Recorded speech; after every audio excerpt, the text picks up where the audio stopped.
So here we are at geogebra.org. This is a wonderful website for some tools we're going to need to use for our statistics class.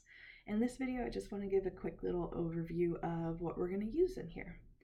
So when you plug in www.geogebra.org, it's going to take you to this website here, and you can do everything within the browser. So what you want to use is over here where it says classic apps. This is where we're going to go each day to do what we need to do for statistics.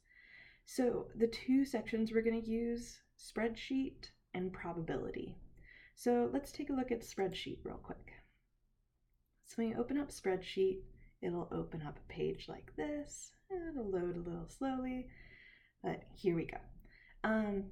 Just some tips for what I usually do when I get in here. There's this window down here where it offers all these different tools. I always close this down. So there's this X on the right hand side. I just close that down.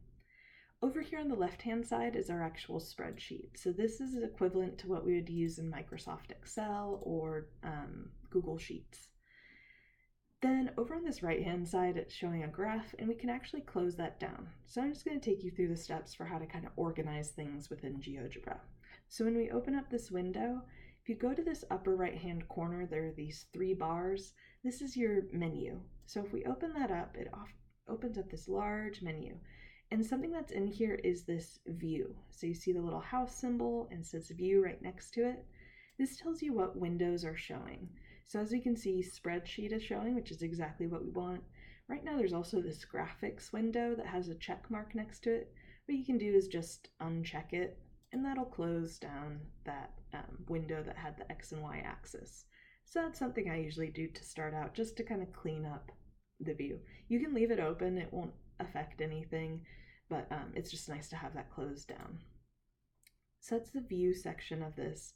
Something else we'll want to do in here is, most of the time GeoGebra does round to 4 decimal places, but sometimes it rounds to 2, and we want to make sure it does use a rounding rule of 4 decimal places to stay as accurate as possible.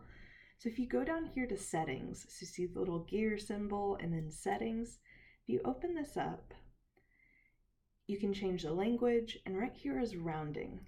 And this is where we want to change rounding. It says 2 decimal places.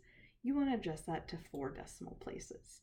So that's a good spot to start off with whenever opening up GeoGebra, just to make sure we're getting the accuracy that we need. And I'm just going to save those settings. And then you can close that down. And if you ever need to get back, it's those 3 bars in the upper right-hand corner if you need to adjust anything. When you click those 3 bars again, it closes down that menu. And then we're all set to do our work in here. And I'll do a separate video for how we use the spreadsheet. Something else we're going to be using within GeoGebra, if we go back to that main homepage there, is probability. Eventually we're going to be looking at probability in here. And if we open up our probability window, there's our bell-shaped curve that's pretty standard for statistics. And we'll also be switching around to some different modes as well, but it just offers a great visual for calculating probability that isn't really offered in Microsoft Excel or in the calculator. So I highly recommend using GeoGebra. So that'll get us started. When you open up GeoGebra, just make sure you adjust that rounding rule. You can open and close windows how you like to, and we'll move on from there.